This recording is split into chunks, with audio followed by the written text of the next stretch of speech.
Hello guys. അപ്പം അങ്ങനെ കാത്തിരുന്ന് ഞങ്ങൾക്കും കിട്ടിയൊരു ലീവ്. അപ്പോൾ ലീവ് ഉണ്ടെന്ന് പറഞ്ഞത് ഞങ്ങൾ ബാഗൊക്കെ പാക്ക് ചെയ്ത് നാട്ടിൽ പോകാൻ വേണ്ടി സെറ്റായി. അപ്പോൾ കെയർപുരത്ത് നിന്ന് ഞങ്ങൾ ടിക്കറ്റ് എടുത്തിട്ടുണ്ടായിരുന്നു. അപ്പം അങ്ങനെ ബസ്സൊക്കെ കയറി മജസ്റ്റിക്കിലെത്തി.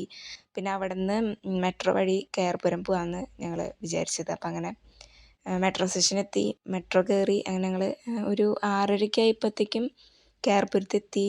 7:15 ആകുമ്പോഴാണ് ട്രെയിൻ വരുന്നത് പറഞ്ഞിട്ടുണ്ടായത്. അപ്പോൾ ഞങ്ങൾ കുറച്ച് നേരം അവിടെ വെയിറ്റ് ചെയ്തിരുന്നു. അങ്ങനെ ഒരു 7:15 ഒരു 7:20 ആയപ്പോഴത്തേക്കും ട്രെയിൻ വന്നു. അപ്പം ട്രെയിൻ വന്നതും ഞങ്ങൾ കയറി കിടന്നു കേട്ടോ. അപ്പോൾ ട്രാവൽ ചെയ്ത കാരണം കുറച്ച് ക്ഷീണമൊക്കെ ഉണ്ടായിരുന്നു. അപ്പോൾ പെട്ടെന്ന് തന്നെ കയറി കിടന്നു. അപ്പോൾ 3:55 ആകുമ്പോഴാണ് തൃശ്ശൂർ ട്രെയിൻ എത്തുന്നത് പറഞ്ഞിട്ടുണ്ടായിരുന്നത്. അപ്പം ഭയങ്കര ലേറ്റ് ആയിട്ടുണ്ടായിരുന്നു. 7 മണി ആയപ്പോഴാണ് എത്തിയത്. അങ്ങനെ പോടന്നൂർ എത്തിയപ്പോൾ ഞങ്ങൾ തൃശ്ശൂർ എത്തിയെന്ന് വിചാരിച്ചിട്ട് ഇറങ്ങാൻ വേണ്ടിയിരുന്നു.